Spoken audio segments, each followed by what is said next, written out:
അപ്പോൾ അവർക്ക് അടയ്ക്കുമോ എന്നുള്ള പേടിയായിരുന്നു. അങ്ങനെ ഞാൻ അവിടെ പോകുമ്പോഴെല്ലാം മാതാവിൻ്റെ കാശുരൂപം കയ്യിൽ പിടിച്ച് അവിടെ ഇരുന്ന് വിശ്വാസ പ്രമാണം ചൊല്ലിയായിരുന്നു പോയിക്കൊണ്ടിരുന്നത്.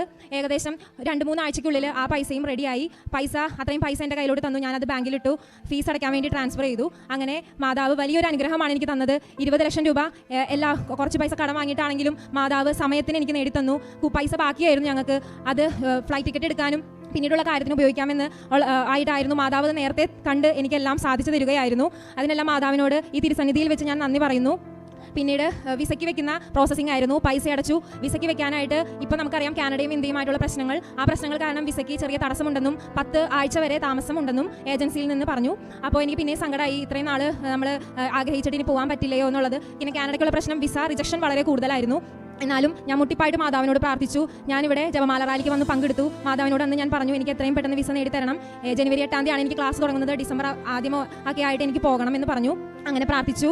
മാതാവിൻ്റെ അനുഗ്രഹത്താൽ ഏകദേശം 2 ആഴ്ച ഞാൻ വിസയ്ക്ക് വെച്ച് 2 ആഴ്ച കൊണ്ട് എനിക്ക് വിസ ലഭിച്ചു. തിങ്കളാഴ്ചയാണ് എനിക്ക് വിസ അപ്രൂവ് ആയെന്ന് പറഞ്ഞ മെയിൽ വന്നത്. ഇന്ന് എൻ്റെ പാസ്പോർട്ട് വിസ സ്റ്റാമ്പ് ചെയ്യാൻ വേണ്ടിയിട്ട് ബാംഗ്ലൂരിലേക്ക് അയക്കുകയാണ്. ഇത്രയും വലിയൊരു അനുഗ്രഹം മാതാവ് തന്നതിന് ദൈവത്തിനും മാതാവിനും തിരുകുമാരനും ഒരുപാട് നന്ദി പറഞ്ഞുകൊള്ളുന്നു.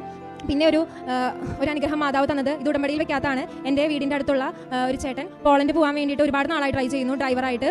അപ്പോൾ അവരെന്നോട് പറഞ്ഞു, ഇങ്ങനെ ബുദ്ധിമുട്ടാണ്, കുറേ നാളായി ട്രൈ ചെയ്യുന്നു, ഇത് നടന്നില്ല എന്നുള്ളത്. പിന്നീട് ഞാനത് ഉടമ്പടി ധ്യാനം കാണുമ്പോൾ മുട്ടിപ്പായിട്ട് പ്രാർത്ഥിക്കുമായിരുന്നു. അതിൻ്റെ ഫലമായി അവരുടെ പ്രോസസ്സിംഗ് ഇപ്പോൾ പിന്നെയും തുടർന്ന് ആരംഭിച്ചു. ചേട്ടന് പോകാനുള്ള കാര്യങ്ങളെല്ലാം റെഡി ആയിക്കൊണ്ടിരിക്കുകയാണ്. ഉടമ്പടി എടുത്തതോടുകൂടി എനിക്ക് ഏറ്റവും കൂടുതൽ മാറ്റങ്ങൾ വന്നത് എൻ്റെ ആത്മീയ ജീവിതത്തിലാണ്. കല്യാണത്തിന് മുൻപ് പള്ളി അടുത്തായതുകൊണ്ട് നമുക്ക് എളുപ്പമായിരുന്നു. പള്ളി 5 മിനിറ്റേ ഉള്ളൂ പള്ളിയിലോട്ട്.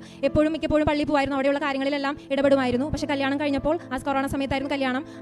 കുഞ്ഞിൻ്റെ ഡെലിവറിയൊക്കെ ആയി നമുക്ക് പള്ളി പോകാൻ പറ്റാതെയായി. പിന്നെ ഒരു ബന്ധനം പോലെ ആയിരുന്നു പള്ളി പോകാൻ. പക്ഷേ ഉടമ്പടി എടുത്തതോടുകൂടി അതെല്ലാം മാറി. എനിക്കിപ്പോൾ ഒരു ദിവസം പോലും കുർബാന മുടങ്ങുന്നത് ഇഷ്ടമല്ല. ദൈവത്തിനെ സ്വീകരിക്കാതിരുന്നാൽ എന്തോ ഒരു ബുദ്ധിമുട്ടാണ് മനസ്സിൽ. ഞാൻ എന്നും പള്ളി പോകും. 2 ആഴ്ച കൂടുമ്പോൾ കുമ്പസാരിക്കും. കാരുണ്യപ്രവൃത്തികൾ പറ്റുന്ന രീതിയിലെല്ലാം ചെയ്യും. കുഞ്ഞാണ്, എല്ലാവരും ജോലിക്ക് പോകുന്നവരാണ്. എന്നാൽ കഴിയുന്ന വിധത്തിൽ രോഗികളെയൊക്കെ സന്ദർശിക്കാറുണ്ട്.